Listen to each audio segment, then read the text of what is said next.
যেটি দেখতে পাচ্ছেন ভিডিওতে, এটা হচ্ছে আমাদের স্বপ্নের বন্দর সেতু।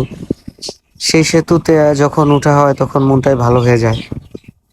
আসলে এক সময় কি ছিল আর এখন কি হয়েছে, এখানে একটা অ্যাক্সিডেন্টের মতো হয়ে যেতে নেয়, যেটা আপনারা দেখলে বুঝতে পারবেন।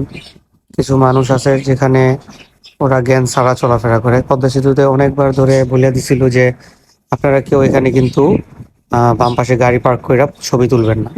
এখন দেখেন, বাম পাশের লেন দিছে বাইক লেন, কিন্তু ওই ভদ্রলোক বাম পাশে গাড়ি থামায় সে ফটোশুট করতেছে। এখন আমার পিছনে ছিল দুইটা বাস। এখন আমি যদি আহ, আগে থেকে দেখে যদি কন্ট্রোলে না আনতাম গাড়িটা, তাহলে হঠাৎ হয়তো বা পিছন থেকে গাড়িটা আমাকে স্পিড বাসটা আমাকে ধাক্কা দিয়ে মেরা দিয়ে চলে যেত। এখন ব্যাপারটা হয়েছে, আমি যে গাড়িতে যাইতেছি এই লেনটা দিয়া, এখন এই লেনটা যদি খালি না থাকে তাহলে আমি কি করব?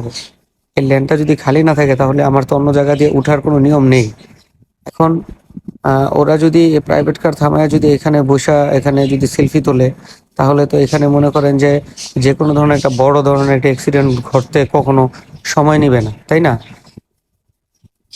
তো মানে পরবর্তীতে বুঝতে পারলাম, মানে ইনস্ট্যান্ট একটা সময় আপনারা দেখতে পারবেন এখনই, যে আমি গাড়িটার সামনের জায়গায় পাস করার পরে পিছন দিক থেকে আমার দুইটা বাস গেছে খুব স্পিডে।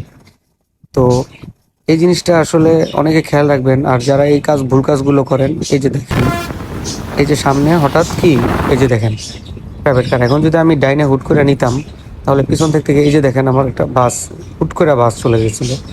তো এখন এই যে বাসগুলো যেতেছে, তো এগুলো একটু দেখা দরকার সবার।